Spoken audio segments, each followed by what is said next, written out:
Hey everyone, I'm Elizabeth Carson, and I'm thrilled to introduce to you an extraordinary weekend event happening right here in Miami, Florida on August 3rd and 4th. It's none other than the second annual Forbidden Conscious Awards weekends. After the tremendous success of last year's event with over 1,200 attendees from around the globe, we knew we had to make this year's event even more spectacular. On Saturday, we have a captivating conference lined up featuring world-renowned speakers such as Muhammad Ibrahim, Merkaba 13, Robert Grant, Billy Carson, and a women's panel hosted by yours truly. Following the conference, we'll set sail for a VIP yacht cruise at sunset, where you'll have the chance to mingle with your favorite nominees and celebrity guests, all hosted by 19 Keys.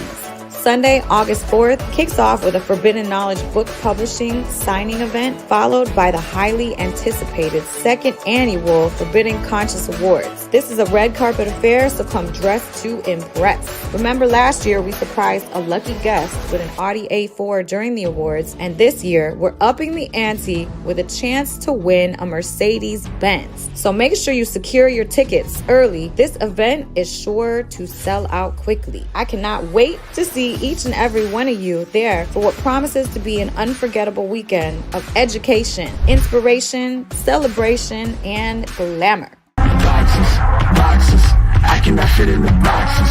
Stop it, quitting was never an option. Exhausted, this passion is never exhausted. And you cannot stop it, nah, you cannot stop it.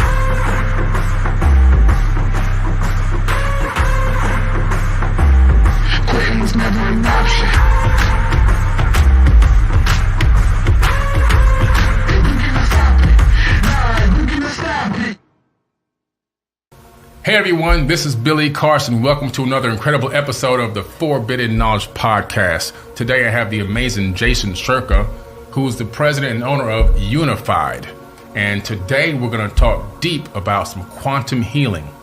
And so Jason, thank you and welcome to the show, man. Thank you, brother. It's a pleasure to have you here and finally meet you in person. It's a pleasure. I heard so many things about you, so I'm grateful to be here, man. Same here.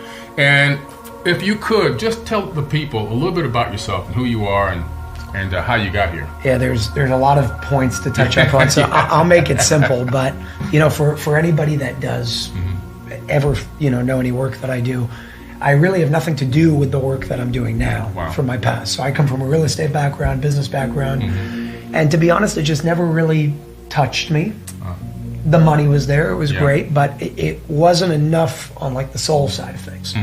So a few years ago, I decided to make a change. My family thought I was crazy. Some of them didn't want to talk to me for a period of time. I've been through that. But, oh yeah. Sometimes you do things that don't make them happy, but if it's for your greatest good, you got to do it. Yeah. If it's for the greatest good of everybody around you, you got to do it, even if they don't see it. So that's what I did. My father thought I was crazy. Yeah. I postponed his retirement because he was dying to stop. Wow. And I started doing this, and it started with a Patreon channel, and it turned into Unified TV, and then Unified Healing started, and that blew up over the past 2 years. And thankfully, I could just be a vessel to do more good in the world, like all of us are. Hey, that's amazing. What an amazing. So this is for everyone out there. If you follow your passion, you can then live in that passion and provide that passion to people in the world. And guess what? When you do that, the revenue or the money is just a side effect. You don't chase the money. Money means nothing. Money, and I'm gonna direct this to everybody watching. Money is an energy, and that's all it is. So today it's a dollar bill. Yesterday it was gold and silver. Before that it was rice. It all represents something, and it's an exchange of energy. Simply put, Tony Robbins said this in an interview with myself, and he said, "Business is a spiritual game." It's true. Yeah. The more value you create, the more value you receive. And so long as you're receiving in order to continue sharing, you can't fail. Exactly. If you're on that path, you win, man. And your win is everybody else's win. That's it, man. That's so beautifully said. And so, this journey for you to get to this point, it sounds a lot similar to my own journey, where one day I just said, I'm not living in my passion. I was doing very well, financially. I had a great business, and I just said, it just ain't for me. Yeah. And I know we were talking a little bit earlier. You were doing real estate, and you were just like at one point, this is great, but not really what I want to do. Not fulfilling. When was your first epiphany moment like, there's more for me, like there's a bigger calling for me? When was that? It's a combination of a few things, as I'm sure it is for all of us. But growing up, although my family was in the real estate business and still is, my father always had a passion for alternative medicine. It was just something that he loved to do. Wow. Never something he did professionally, not a doctor whatsoever, but amazing, and helps a lot of people around the world in that way. So when he was 30 years old, he dealt with a bunch of health issues, and the doctors basically told him, to cut a long story short, you're losing bone marrow in your hips. You're not going to be able to walk in the next 12 months. Damn. And he didn't accept that reality. Started changing the way that he ate, educated himself on what can I really do to live a better life. And that started his journey. Now, when I was born, growing up into, my family, him, my mother, and the rest of my family, but specifically my parents, they were so passionate about this, and they did it on the side as a hobby, but a lot of people started going to them for advice because they saw what my father was able to achieve. Through that, every other day I saw somebody on their deathbed, 3 months left to live. The medical system said, there's nothing we can do for you. We're sending you home to die. Wow. And after a simple change in their diet, after a simple change in the amount of oxygen they bring into their body through proper breath, after changing the amount of radiation, dirty electricity in their homes, Boom. they become healthy again. So seeing that, it was very apparent to me that this life that we're all talking about is not a utopian world. It's literally our birthright. We just need to reclaim it. So to me, it wasn't this reality. It was it wasn't this fantasy. It was a reality that I was living day to day. I knew it was possible. So I think that's what really started all of it, because I saw what was possible. But for me, I had my own times throughout my journey growing up of veering off that path, right? Veering off divine will, operating out of free will. That's not in alignment with divine will sometimes. And I dislocated this shoulder 23 times. I got shoulder surgery 3 times, almost needed a mechanical shoulder by age 18. I got a staph infection in my left leg, almost killed me, 24 hours from amputation, 48 hours from death. I was in the hospital for a long period of time, and all of that combined put me into this questioning period of, why is God doing this to me? And then I realized, wait a second, that's not what's happening. If all is one and everything is interconnected, then this supreme power that I believe is within yourself, that's a whole other conversation, this supreme power would never do anything to hurt you. How is it that these injuries are actually helping me? And that's when the epiphany came. Boom. I deleted all social media. I was 19 years old. I deleted all social media. I stopped everything. I went into my own cave. I started reading. I started writing. That's when I picked up my first journal, started writing my first book, and changed everything. Wow. And that's the journey that kind of brought me to where we are today. And what it sounds to me is where these traumas that you went through, and they are traumas. They could have given you PTSD, which would have given you also the victim mindset. 100%. And if you take the victim mindset, you go deeper down the dark hole, and it's hard to climb back out. Some people never climb out. And instead of PTSD, you got PTG, post-traumatic growth. Oh, I like that. PTG. I like that. And, that was told to me by Dr. Daniel Amen, the #1 psychiatrist in the world, because I went in there for a brain injury. I was in a car accident when I was 19. I was ejected through the front windshield over the car that we hit. Interesting how we have the same timelines. Wow. Crazy stuff, 19. Okay. Oh, man. Yeah, we do. And that's what this is here. This is a starburst. So this is a reconstructed eyelid, basically. Wow. Yeah. The whole eyelid was out, and the glass was behind the eye. I thought it would be blind and everything else. I still maintained excellent vision. But that experience gave me a brain injury, so my brain smashing into the front and then to the back. It created a dimple right here, and actually a dead spot. There's no feeling here. Really? So if anybody's going to punch me, I just hit here, hit me right there. It's numb here and numb here. Oh, but that lack of blood flow to this part of the brain is my navigation center. So what happened was I lost my ability to remember where I had to go. I would get lost in my own house. I would get lost in this house when we first moved here a couple of years ago. Get lost in my neighborhood, even in this neighborhood, which is not that difficult. And Elizabeth recommended that I go there and get a SPECT scan of my brain, and he's the one who actually put me on a protocol, which brought back the blood flow to that part of my brain, and now I don't get lost anymore. And so, but the thing he told me was analyzing my frontal lobe. Thankfully, that didn't get damaged. He said that in analyzing my past life, he said, you developed PTG. So that's where I got it from, Dr. Daniel I Amen. like that. I like that a lot. I'm going to use that one. Yeah, PTG. and it's real. Yeah, don't get me wrong. If you get next to where that cut is on my leg, I'm going to kick you in the face. There's still some PTSD there, but it was still in there. It was transmuted to a good place. It was I got you, man. Listen, we've been through a lot of things in our past. I remember I went to a block party. Yeah. This is when I was a teenager, and gunfire broke out, and I ended up getting shot right here on this arm. Oh, wow. Which is, there's a, if I take this off, there's a bullet wound here, and then stabbed across the back, somebody trying to break into my house, in the hood. And it's just, but these things, I mean, you look at the neighborhood, and you look at people that have gone through similar things. Yeah. Like I know a lot of people have been through, not your exact life story, but similar things to what you went through, and man, they're just lost. I always see it. We said this right before the podcast. Same thing expressed differently. So the expression is different. The themes, the underlying principles, I always see as the same principles. Like everybody experiences guilt. Yeah. Everybody experiences these fears of failure and doubts of oneself. The expression is different. And then what I found, and I found this to be the most liberating key in the world, is if you actually pay attention to where things are happening on your body. For example, if you pay attention on my side, it always happened on the left. Well, that's the feminine side. Could it be that source, the divine, whatever you want to call it, was trying to show me something on the map of my body without me understanding that language until I did? And the moment I understood that was the moment I chose to dive deeper and say, where do I have a trauma with the feminine energy, with women in my life? And I did a few sessions on it, cleared it, never happened again. And I found the love of my life. Yeah, amazing, man, amazing. That's how it works. Yeah. But you have to do the work. Yeah. Right. You have to do the work, and part of doing the work is something that you've been involved in with this Unified. Oh yeah. Can you talk a little bit about how you came up with the concept, or how did you get involved with this piece of technology that's sitting behind us? So I did not come up with the concept. Okay. It flowed through me. Wow. I always remember, and I think this is the biggest thing when it comes to success, we can always get lost the moment you think you did it. Of course, we're very big players, right? You had the will, you went through the hardship. Nobody's taking credit away from that from anybody. Right. But we got to remember that there's something leading us here. Gotcha. And it's something a whole lot bigger than something that we can even comprehend with the mind. So that also gives me this feeling of when I feel like everything's going to break down and be destroyed, like if it's meant to be that way, it will. And if it's not, it won't, no matter what comes in its way. Boom. So it actually started with a different name completely. It was called the Academy of Divine Knowledge. Okay. And then I'm like, that name is not big enough. I need something bigger.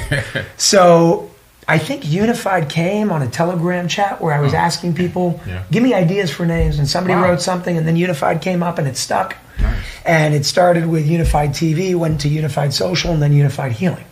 So Unified Social is a social media platform. Unified TV is a video streaming platform, exactly like Forbidden Knowledge TV. Nice. We're on the same path on that one, which is why I love seeing us come together in that way.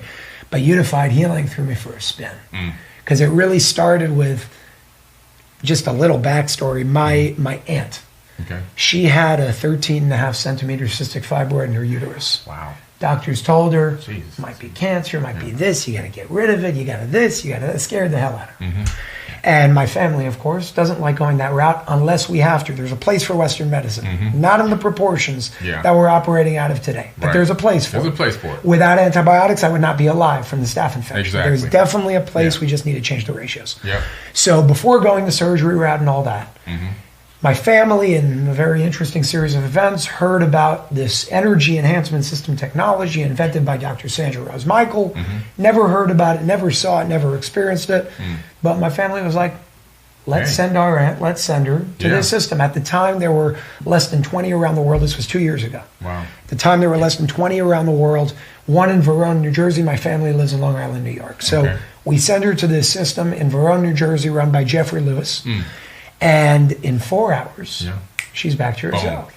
Wow. Now I'm looking, and again, I like healthy skepticism. Yeah. I don't care what you say. I'm not just going to sit there and say it works. I need to know. Maybe it's a man thing. I know women are a lot more intuitive. Right. Whatever it is, I needed more. I need to know. I need more. I need to, like, explain it to me. Yeah. Make it make sense. We'll talk from there. Yeah.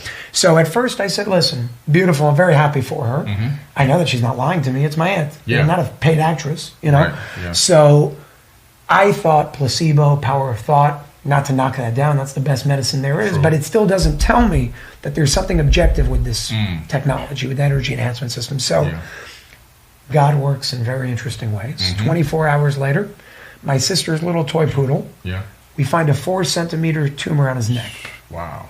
Like, okay, let's send him to the system. Yeah. If it works, Yeah. I can't say placebo here. Right, because he's it's a dog. It's a dog. There's something else going on here. Yeah. I swear on my life. Yeah. He goes there for 3 nights in a row. He sleeps there overnight with my aunt 3 nights in a row. Yeah. 10 to 12 hours a night. 3 days later, it's gone. Oh, wow. I put my hands up. I said, guys, I have no idea what the hell is going on here. Yeah. I want to learn more. I want to see more. I want to understand more. Very interesting series of events. Cut a long story short, I went to interview Dr. Sandra Rose Michael in Vegas, where she lives. Yeah. That interview came out on May 27, 2022. 24 hours later, Billy, 70,000 emails came into her team. We want to open a center because I said at the time, all of this technology for the most part was in private homes because it's not the cheapest thing in the world, and it's not as affordable as possible for everybody to have in their private homes. So all these really rich people had it. The royal families in Dubai had it, and you saw some public centers around the world. So I came in with a mission of how do we get more people with money to buy it, not just for themselves. Buy it, open a center, make it accessible, make it affordable, use it for yourself, give it to others as well. Gotcha. 2 years later, we have 424 centers around the world. Oh, man. Amazing, Crazy. brother. Amazing. Crazy, man. Amazing. And it's only because it works, because you're seeing the testimonials. Tens of thousands of people are sharing this. So it's been a journey. Wow. That's mind-boggling. Wow, that's amazing. I don't even know what happened. I still don't know what happened. Yeah. But it happened. And sometimes you're just in the right, you put yourself in the right position. Now, you making a decision consciously to align yourself with your true passion put you in a position where the timeline met up with you for this particular thing, this device to heal millions of people. Absolutely. And I'll even take it a step further. I always thought about that. I said, it can't be me. This would have happened with or without me. Thankfully, I was given the opportunity to go and run something like that because I aligned with it. Yeah. But free will is free will. Yeah, absolutely. And I could have chosen something else. And guess what? It would have chosen another best vessel. Exactly. Another vessel would have been taking part in that alignment. Maybe it would have been you. Maybe. It's possible. It's possible. So, no, it's really just been an amazing journey. Wow. A fulfilling and satisfying journey. And it fulfills everything that I saw growing up with my parents, where I saw them doing it. Now I feel like I can continue my father's legacy in a way that he never intended. Right, on a massive scale. Yeah, it's one thing when you're affecting individual lives here and there, but you found a way to duplicate that in a grand way, and it's going to impact so many people's lives in a positive way. The biggest thing that I always bring it back to is it's really not about the technology. That's the biggest thing there is. You see, most people are like, why would you ever say that? Right. Because the technology is not a destiny. It's a stepping stone to get to your destiny, and your destiny is a whole self-healing human. That is our birthright. Yes. So ultimately, we'll know when the unified healing mission, the EE system mission succeeded, when it goes bankrupt. Yeah. Because it will not be needed anymore. Yeah. Because the intention over here is not to have people being dependent on things like this. Otherwise, it would make us no different than the other guys out there. Exactly. It's all about bringing us to the best place that we can be, and that's a place where the body heals itself. This technology helps you heal yourself because that's what you're already doing. Yeah. If you cut your arm, whether you're in a coma, asleep, awake, your arm will scab, the skin will come together, it will grow new skin, you might have a scar, and you move on. That's it. That is the divine order of the body. Exactly. And so now that we're talking about that, can you talk a little bit more about how scalar waves allow the human body to begin to heal itself in a better way? You're going to like this one. Yeah. I think your audience is going to like this one. Before I even answer that, because I can give you 2 sentences, but I don't believe in just answering a question. I want people to understand how this really works. Gotcha. Okay, so let's go to the mechanism of the inner workings of reality. Okay. All right, I don't have a visual, so I'll do it with my hands. Yeah. 0, everything works in energy, frequency, and vibration. We know that. That's the basis of absolutely everything. Yep. So if you take reality, which is infinite, because energy can't be created or destroyed, That's right. whether physical or non-physical, it would really be identified as a circle. But if I were to draw a circle, we would get confused. So I'm going to draw a line. Gotcha. The line starts from 0 in terms of energy, frequency, and vibration. There's no such thing, but you know what I'm saying. 0 to infinity, meaning it's an infinite line. It's a circle, but it's a line. Gotcha.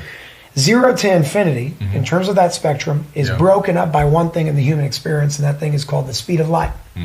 So Robert Edward Grant calls it the speed of perception. That's right. Totally agree. But let's not go there because it may confuse people.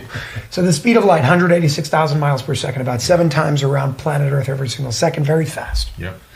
Physical reality is from 0 to the speed of light. That's the reality that we experience our lives in. Cool. Speed of light to infinity is non-physical reality. It still exists. Yeah. It just exists in a different dimension, in a different realm, in a different frequency. Yep. If you want to go about healing yourself, you can't just pay attention to 0 to the speed of light, because that's just part of the spectrum. Yeah.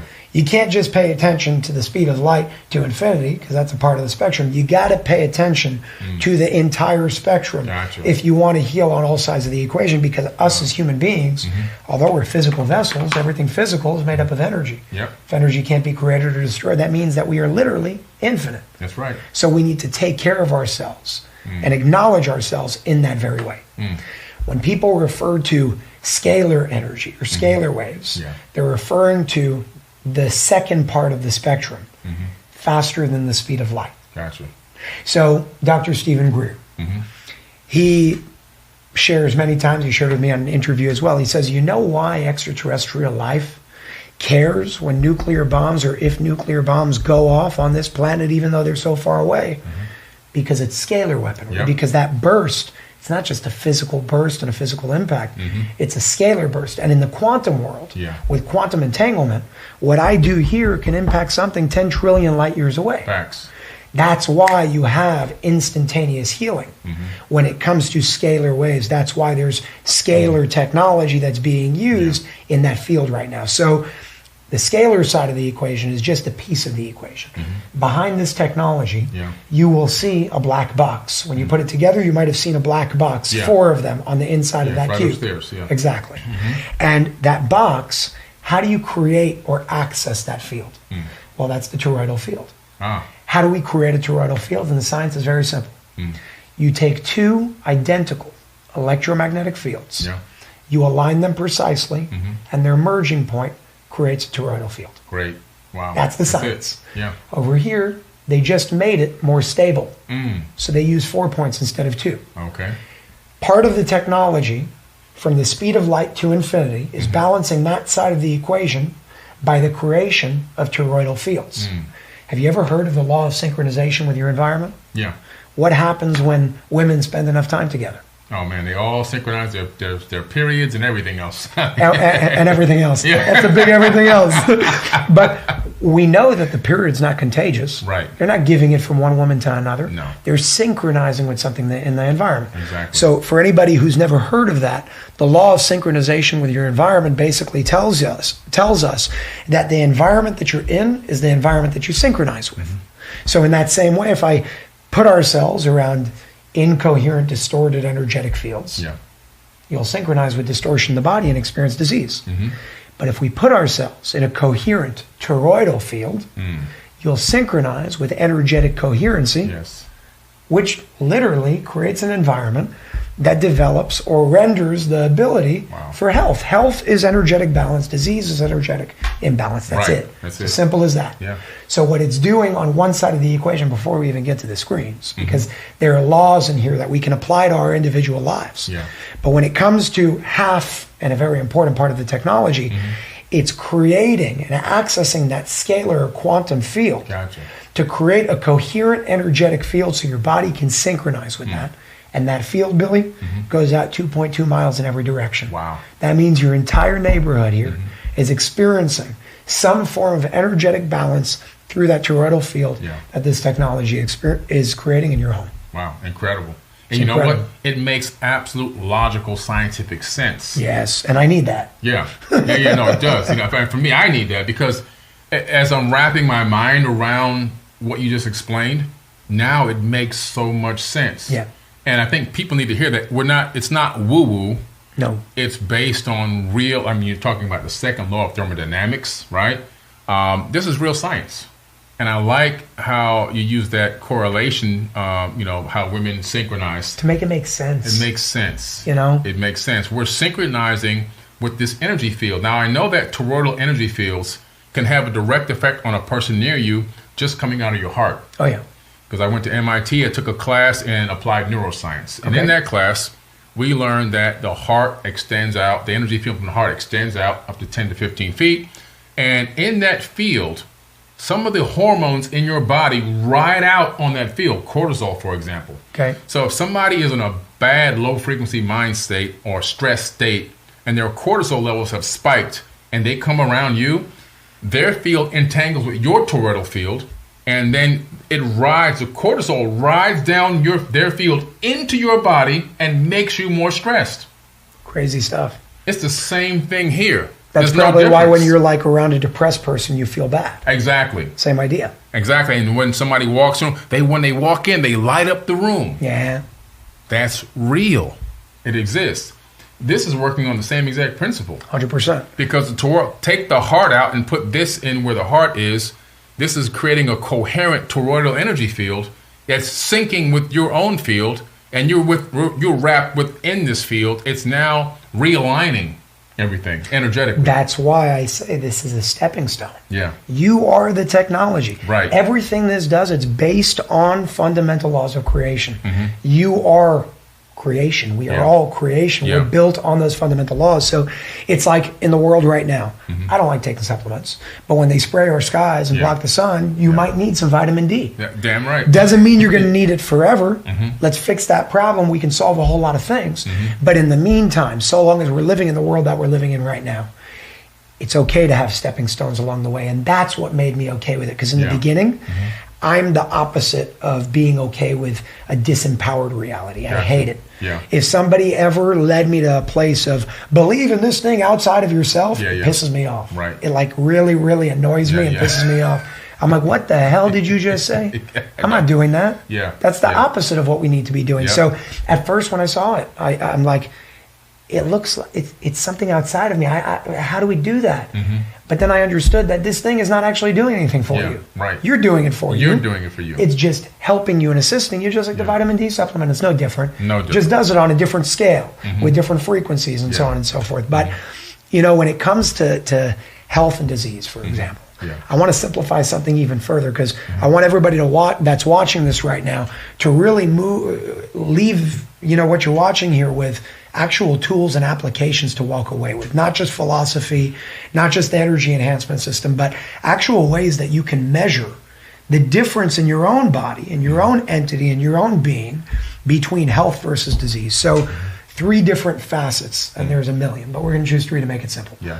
You got cellular charge, you got pH, the hydrogen potential of your body, of your blood, and you got oxygen levels of your blood. All of those 3 things are the same thing, expressed differently. So cellular charge, pH, and oxygen levels of your blood, when one changes, all of them change in the same direction, for the better or the worse. So the first one, cellular charge.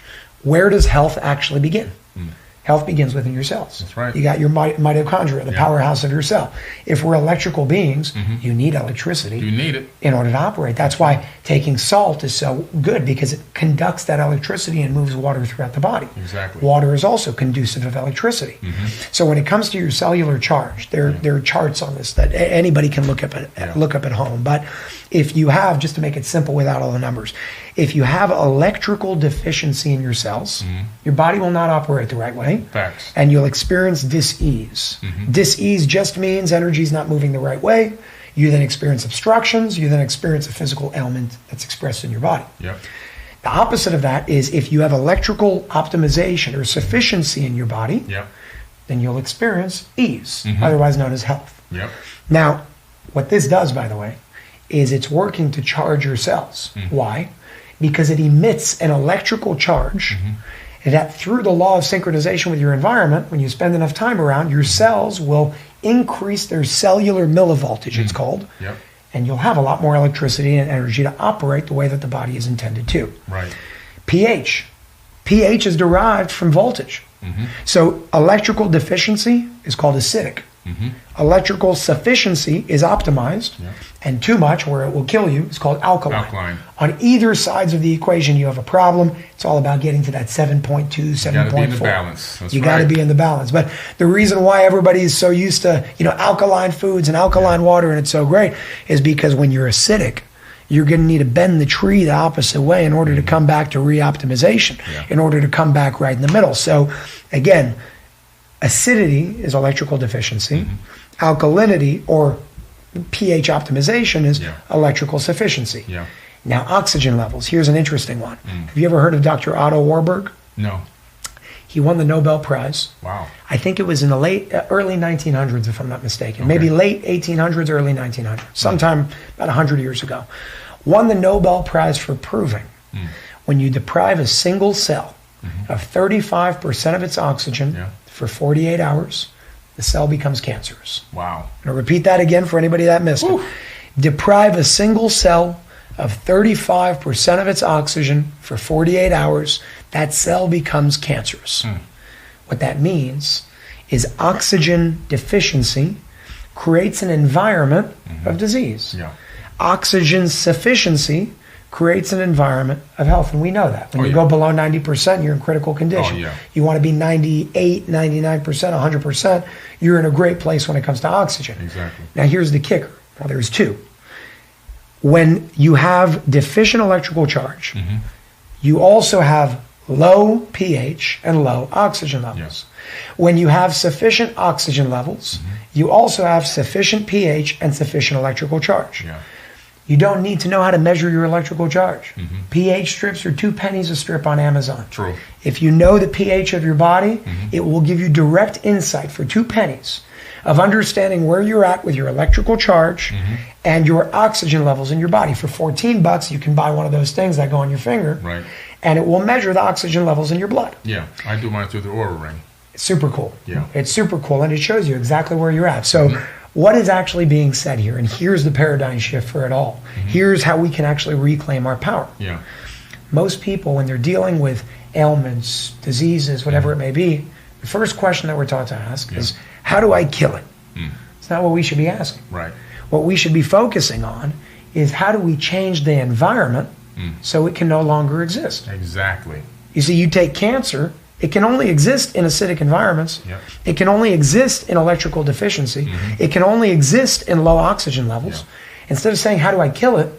You can now ask the question, how do I increase my cellular millivoltage? How do I reoptimize my pH? How do I reoptimize and increase the oxygen levels in my blood? And if you can do one of those three things, and there are many ways to do it, this technology being one of them, you won't have to fight those things anymore. They will dissolve. Because you change the environment so they can no longer live in them. Gotcha. Makes a lot of sense. It's cool stuff. That's phenomenal. Phenomenal.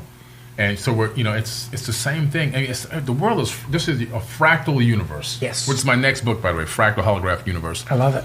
Because, and it's as above, so below. If you take an individual and look at, for example, a situation with a person. If you put a person in a specific situation or condition within a particular neighborhood or environment, it can affect them in a negative way or a positive way. Right? And it's the same exact thing with dis-ease or disease. And if you don't take care of that dis-ease, you'll be pushing up daisies. So, so you have to change the environment. It's so important. One of the reasons why we were so happy to move to this neighborhood was because it was changing the environment for Gabriel, right, and our youngest son, and also for myself. Not that I was in a bad neighborhood before, but there's levels to everything. Absolutely. And I wanted to put myself in a different level of an environment to influence myself and give me the opportunity to see even bigger. And so when I first came in this neighborhood, I said, this is where I belong. I'm going to change my environment. So you can apply that to so many other areas of your life and see how it will change everything about a situation that you might be in. 100%. And there are laws in that. Like, growing up and even now, there are a lot of people, when I truly advocate, I do believe world peace is possible.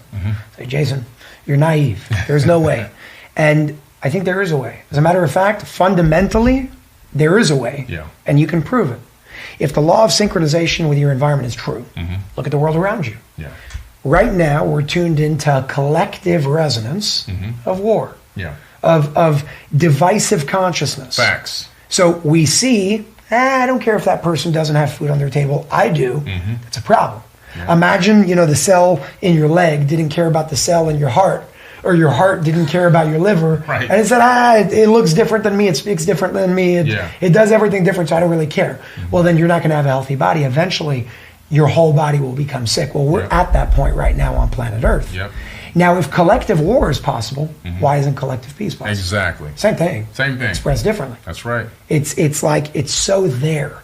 We just need to change our mindset. Yeah. And if we truly just start living in alignment with the fundamental laws of creation, everything changes. It becomes easier to live in this world. Yeah. Money doesn't become this thing that's hard. What's the difference between 1,000 and a million? A few zeros. Yeah. It's not harder. If you know how to make 10 grand, you can make 10 million. Facts. It's scalable. You just need to do the same thing on a more scalable way. Yeah. You know how to do it there. You know how to do it here.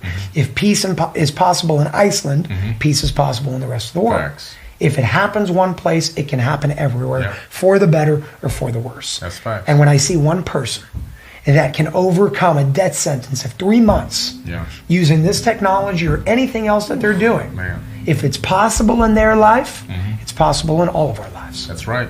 Absolutely. Yeah, that's an absolute fact. So we have to, as people, stop falling for these divide and conquer tactics. Yes. Because these divide and conquer tactics that these oligarchs have put in place on top of us, and we've fallen for them, it's divided us, and it's basically what you said with the body. It's the cell over here not caring about the cell over there. If you want to look at everything as a fractal, right? We're all a part of one body. Oh, yeah. We're all one. And so if all of a sudden I think that there's nothing important about you because I'm doing this thing over here and I really don't care, all of a sudden that is creating the disease within the human race. So it makes a lot of sense. We're talking about the fractal of what this technology can do, what we need to be doing. I think that people on this planet, on the most part, really do want to live a good life. They do. They really do want to love one another. They really do want to love their brother and their sister. They really do want to see a peaceful world and no war. The majority. Yes. You're always going to have that. Not everybody's evil. I always say that. Yes, not Very few everybody's are. evil. What happens is the evil stands out more.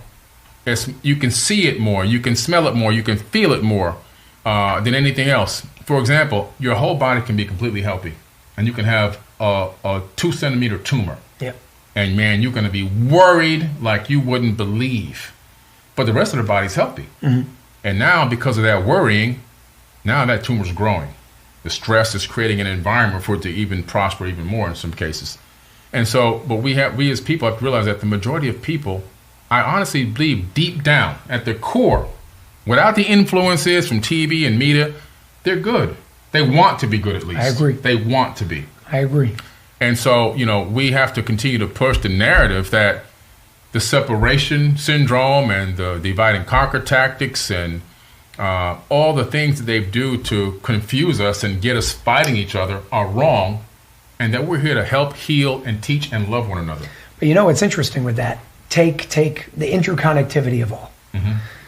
Let's flip this for a second. Yeah. On an individual level, it's the hardest times in our lives that make us the best version of ourselves if we choose to transmute that energy from that extreme to the other. Facts. Now let's go to the collective. Who's responsible for the Great Awakening? And if we really look at it, it's the evil people. It is. Coming against us, Yeah. that caused us to go and take action in a way that we've never done before. In that way, if you look at everything as an expression of oneness, God, the divine, whatever you want to call it, not in a religious way, Yes. just in a quantum way. Yeah. I'm not religious by any means whatsoever. So when I use that word, I want to define that, of a supreme interconnected power Yes. that is all and it just is. There is no is not, it still is. Yep.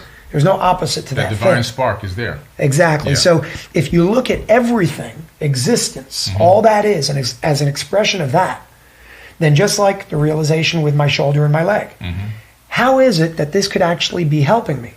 Because if you were to translate this experience to the collective experience, you would call these the evil things. And I'm telling you, and I know you know this with your experiences, these were the best things that's ever happened to Facts. me. It put me back on my course. So why did I need them is the question. Yeah. It was a wake-up call. the individuals, the souls that come in here to do the horrible atrocities, and they are atrocities that they do, on a quantum, interconnected, collective level, is to wake us up. Yeah. And the more we don't listen, the louder those messages get. That's right. And it will keep happening until we, as the people, as the collective, decide to make that collective shift. So I agree with you. I feel we're misinformed. I feel we're lacking guidance. And that's the time that we're living in right now. It's to bring that guidance back into ourselves. People rising up against all odds. Look at you. Look at what you're doing. This couldn't have been done 20 years ago. No. It couldn't. No. And you're reaching millions of people around the world, independent, with your own team that would have needed 1,000 people in a bureaucratic corporation. Facts. And you're doing it in your own way because the heart's in the right place, because the passion is in the right place. And just like you do it, everybody can do that. We're all here to inspire each other. So Billy's doing Forbidden Knowledge TV. What's your passion? Follow that passion. If you follow that passion, the amount of energy that comes out of that place will create so much value. It will give you everything in return to continue creating a whole lot more, tenfold, 100-fold, a millionfold. That's just the nature of reality and how it works. That's it. It's an energetic boomerang is what I call it. Facts, 100%. And if it's high energy, you're going to get back high energy. If it's low energy, you're going to get back a lot of low energy. That's it. And so you got to control your energy output because I'm telling you, there's people out there that have a problem for every solution. And those are the people that you try to help them out a couple times, and if they're not changing the frequency, you got to let them do their own thing. And that's their path. That's also a big thing. It's like your loved ones. We all have them that do something that they probably shouldn't do. And by the way, we're probably the ones that also do that sometimes. Of course. Everybody does it. We're humans. Sometimes you got to let the person live. They gotta let them, and sometimes it's a part of their path. Let them go on their path and go on their own hero's journey. Exactly. And find their way. And their hero's journey may last a few lifetimes. It might. That's the hard part to accept. Where it's like, I don't want you to die. Well, you're not. You're moving on, and I understand why it's sad and horrible, but it's a part of the journey. It's part of the journey. It's a part of that ascension. So I really do feel it just comes to this place of we've forgotten a lot. We've forgotten the basics of it. Color. Color is a huge tool that we can use that we've forgotten. The sickest species in the world calls themselves the most advanced species in the world. All right? We have nutritionists, and yet we don't know how to eat. I know. Animals don't. No. They're doing a whole lot better than we do. Oh, man. If we were so amazing and advanced, why are we the only ones that get sick once a year like a perfect business cycle? Call it the flu. But it doesn't happen in the animal kingdom. No. It never happens in the animal kingdom. So what's going on if we're so advanced? Maybe we're so primitive that we think we're advanced. Exactly. And it's a complete reversal on what's truly going on. But color, it's a basic tool. It's a basic fundamental law of creation of understanding how these things work. You know the 7 chakras. Yes. All they knew thousands of years ago that we forgot today, they named our systems of the body different things. So instead of calling it the cardiovascular and the pulmonary system, they call it the heart chakra. The heart chakra. And its color is green, not because it's fun, because green, that wavelength of what we call green that's expressed as that color through our eyes in the human experience, is the optimal frequency of your heart and your lungs. Facts. Yellow. This one was cool when I learned it. Yellow foods, they're good for your digestive system specifically. Bananas, mangoes, lemon in your water. It helps your whole body, but it targets your digestive system. Is it a coincidence that the yellow chakra, the solar plexus, is in direct alignment from what they told us a few thousand years ago with your digestive system on the physical level, and it just so happens to be that yellow foods help re-optimize that part of the body? It's a fact. It's how things work. That means that food is not just your medicine. Color is your guide. That's right. Now we're seeing color therapy being used and accepted. But if we told somebody 20 years ago, use red light therapy, they'd call you a quack. They were crazy. Today they're bringing it to clinics. That's right. See, what they don't understand is colors are wavelengths. Yes. That's the technical term or the name of a color. It's a wavelength. Correct. It's a wavelength that you're perceiving, but that wavelength has a particular frequency. Yes. And those frequencies have a direct effect on biological systems. It's a known scientific fact. You can't escape it. No. Yeah. It's just how it works. There's nothing you could do about it. So That's what they brought into this technology as well. Because when I first looked at it, I'm like, what the hell is this thing? Yeah. There is no way that what I'm looking at right now Yeah. could do anything. What really got me was my aunt and then the dog, and then I started Yeah. seeing it happening to so many people. But Yeah. it's just color therapy. That's all it is. Yeah. It's using light within the spectrum in whole coherent frequencies on the spectrum of 360 to 720 nanometers. That's Yeah. the wavelength that Billy's talking about. And is just expressing them and projecting them, whatever you want to call it, Yeah, yeah. to the body, who, by the way, has a prime function of its DNA to store light. That's right. It's the storage of photons. That's it. So if I give you distorted light, you'll experience distortion in the body. Yeah. If I give you coherent wavelengths of light, you'll express coherency in the body. Yeah. It's science, it's a fact, it's just something that it's hard for people to Yeah. get their heads around, especially in the mainstream world right now, because is. we're not taught to think in terms of energy, frequency, and vibration. No. We're taught to think in the limited physical world. Right. And they're just now breaking into things like discovering that DNA is a storage medium So cool. and that it stores data. They were able to take a scientist named George Church was able to take his ebook, Okay. and it was a ebook with meta files and images and everything else in it. He actually converted it from zeros and ones to A's, C's, T's, and G's that Wow. the DNA can read, right? Sent it down to the DNA and actually stored it on the DNA. Then he replicated it on the DNA 80 billion times, the one ebook, on one drop of DNA, on 1 gram. And he said, wow, this is crazy. Then he said, well, let's see if we can get it back. So he then converted it from A's, C's, T's, and G's back into zeros and ones, put it back up on the server. Dude. And then they said, wow, what else can this do? Now they discovered that DNA can receive and send wireless information. So now we're receiving and sending wirelessly 24/7 every single day. We're sending and receiving information via the DNA. So now something like this doesn't even surprise me because I know that these wavelengths are being absorbed and being received by the DNA. I have a question for you. Yeah. I mean, I need to look into those discoveries. I haven't even heard about that. I know, crystals and stones, and they can store over there. It makes sense with DNA because it's storage of light, and light is energy and data and information. So it all makes sense. But my question is, whoever discovered that and is now sharing more on that, what do they say about space, time, distance, things like that when it comes to that? Do they talk about the quantum field and instantaneous connection, or do they not? This particular scientist or group of scientists haven't talked about the quantum field or quantum entanglement or anything like that, but what they have talked about is the storage capacity. So they're saying 433 petabytes of data initially is what they found one drop can store. And now they've even maxed that 5 times that amount. Wow. So now Microsoft has created the very first DNA hard drive. I don't know how I feel about that. I know, right? It's crazy.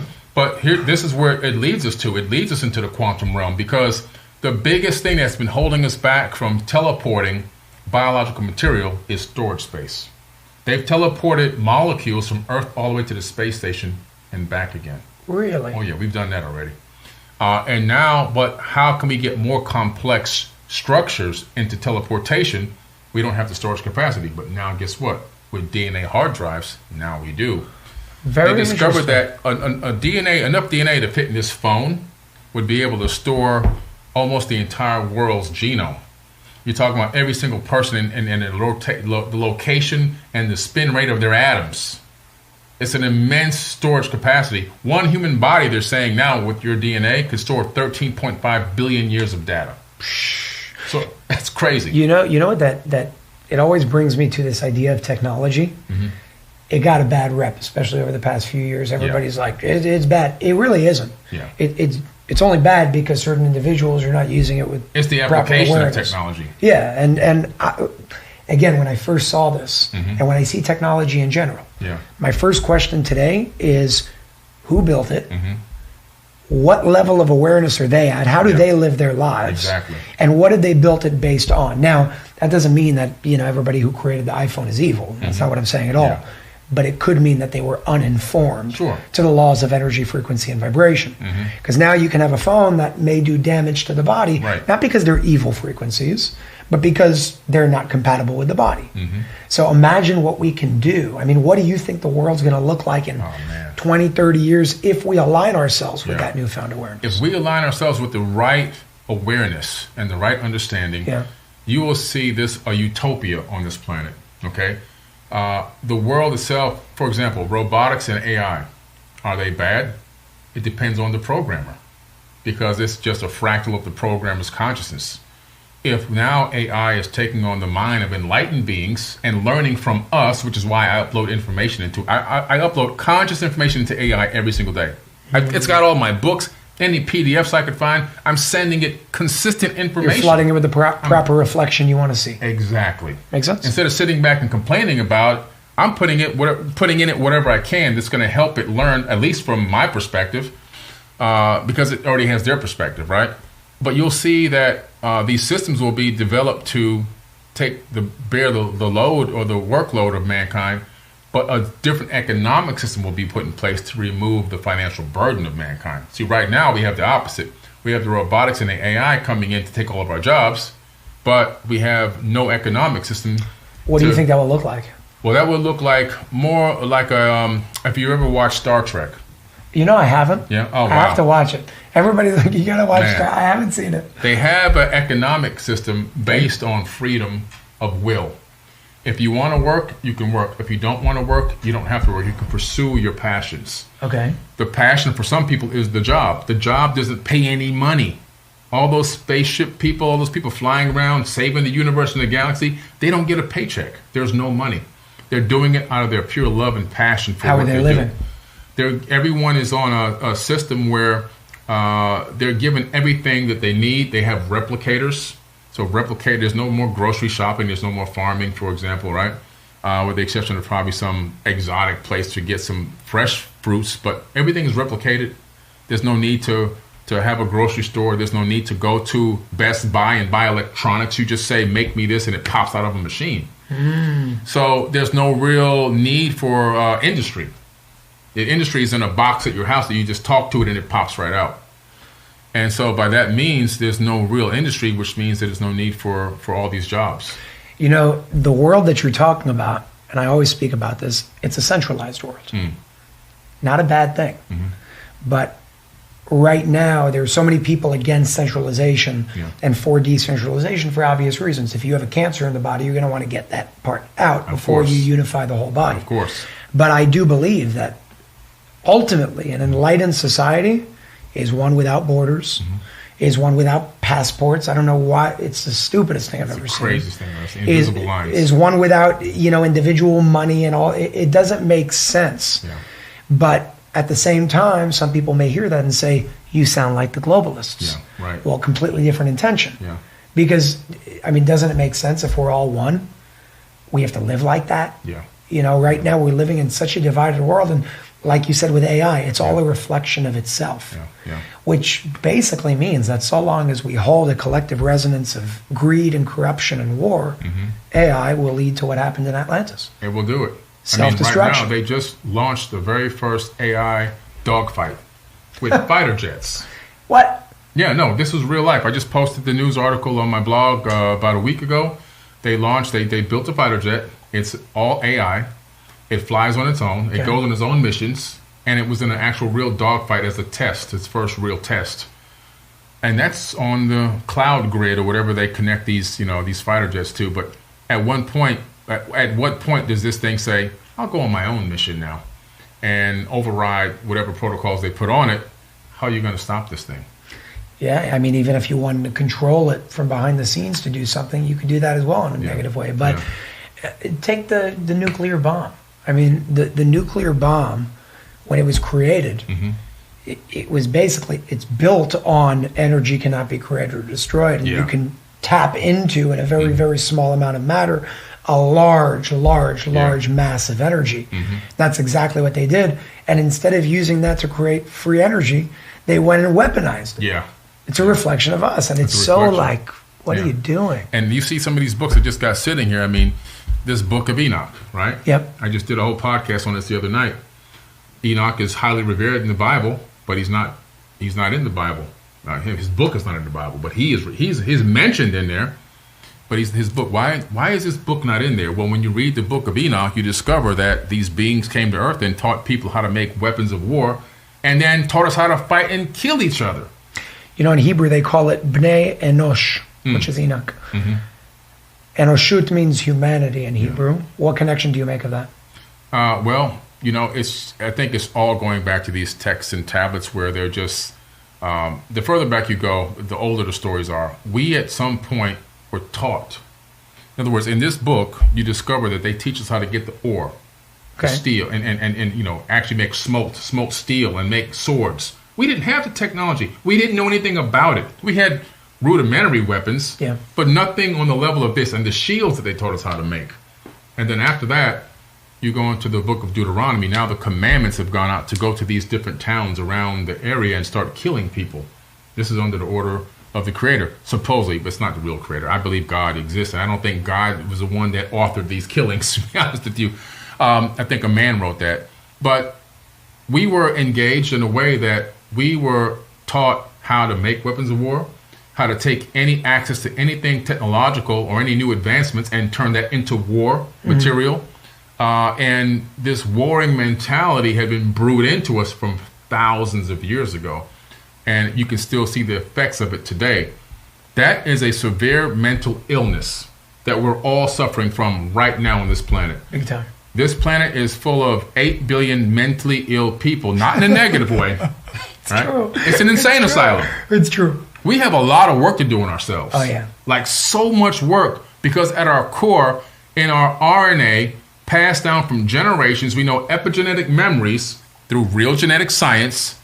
Those memories and intentions are inside of our bodies. We have to bring awareness to that, and we need to do the shadow work on ourselves as a global mass species and begin to reprogram the way we think about competitiveness and war and everything else so we can live in a cohesive society.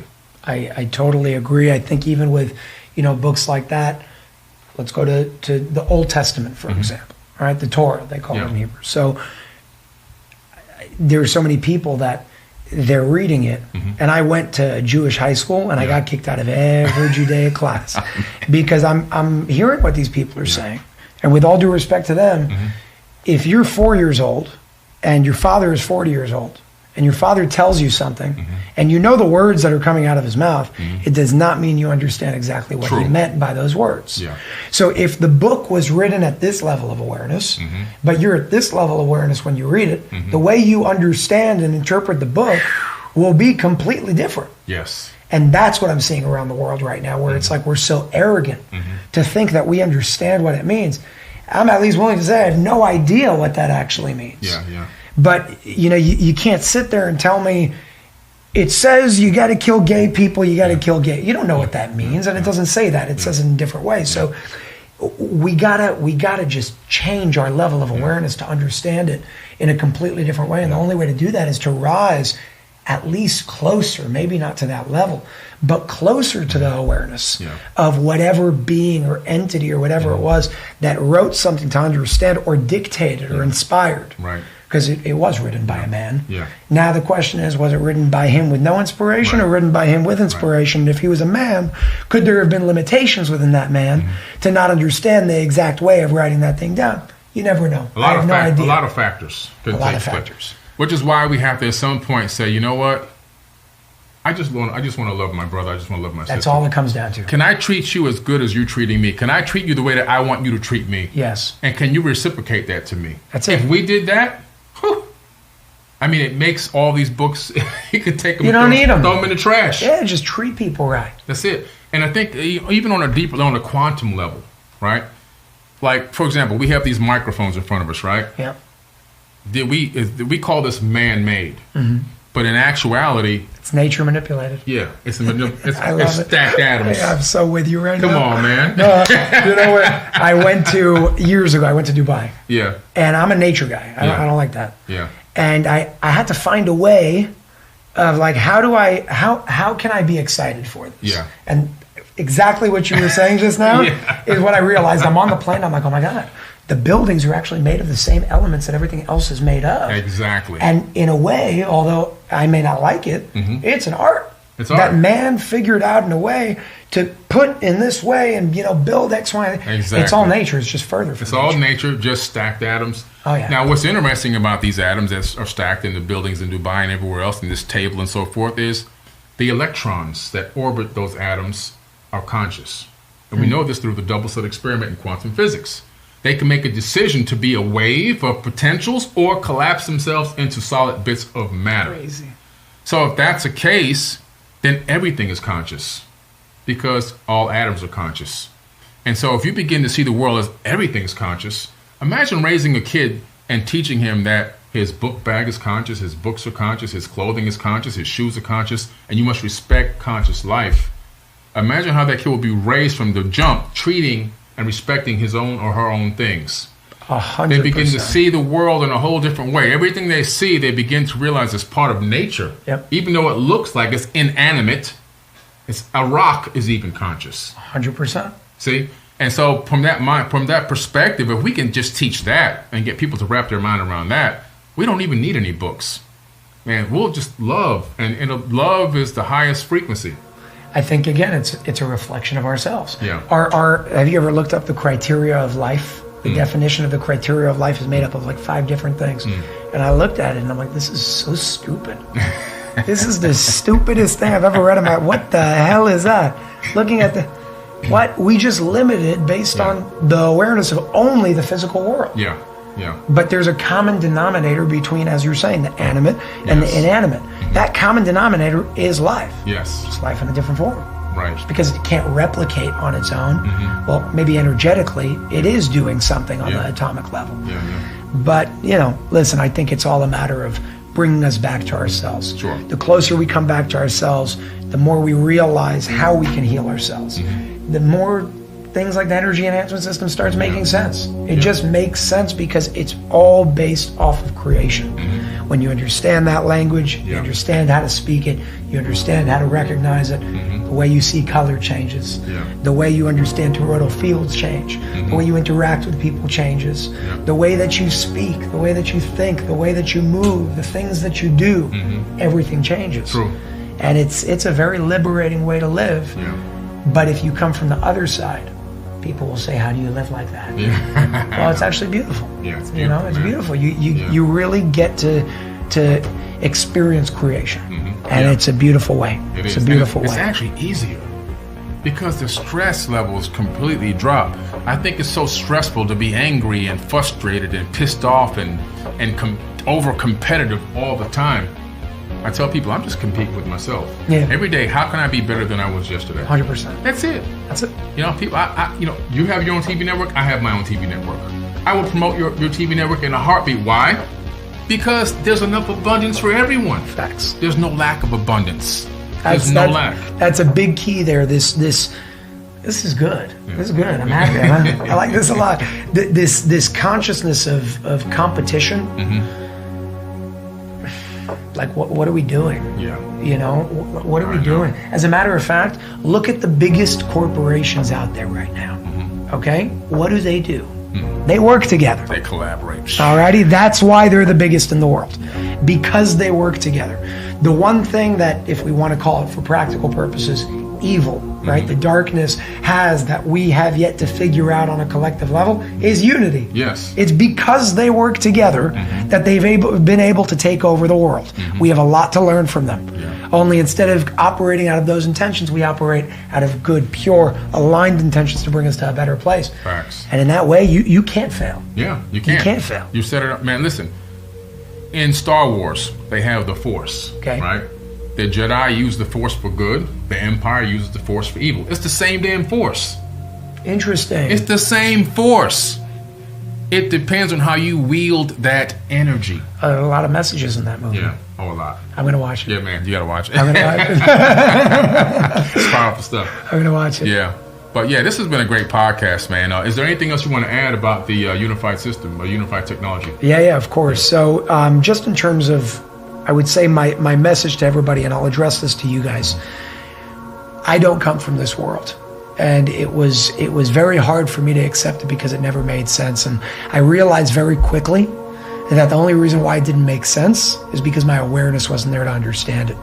So what I would completely ask you all, encourage you all to do, is read between the lines of everything that we spoke about throughout this podcast today, towards the system, towards all the life lessons and everything about history as well, and go beyond what was spoken about here. Use these as your own seeds to create and flourish in your own way, and use it as inspiration to do something bigger. I mean, the very fact that what we did with the energy enhancement system technology in less than 2 years, Starbucks could not do in 15 years. It took them 15 years to open their first 400 centers, and we did it. And when I say we, it's not me. It's myself, my team, the energy enhancement system team, and all the center owners around the world that stood up and said, we heard the call to action. We want to make a change. We want to help this world become a better place. Words without action are only words. It's like potential energy. It's pulling the slingshot back without ever letting the pebble go. It's great that you're building the energy. Let it go, let it fly. That's where action comes in. So if you want to experience this technology yourself, you can go to unifiedhealing.com. It's spelled differently. It's UNIFYD. I'll send you the link as well. Unifiedhealing.com if you want to find a center near you. And there definitely is one, because they're all over the world, 53 countries around the world right now, and growing rapidly. And if you're one of the few individuals, or at this point many individuals, who want to open up a center and become a part of this movement, by all means, we're all here. Unifiedhealing.com is where you can apply. And the most important thing to remember is, although you're going to be running a business doing this, I don't take a salary for this work. Unified Healing is a nonprofit organization. I just want to see this succeed. My satisfaction, my fulfillment is seeing that I can continue in many ways my father's legacy and make this world a better place. So that's where it comes from on my end.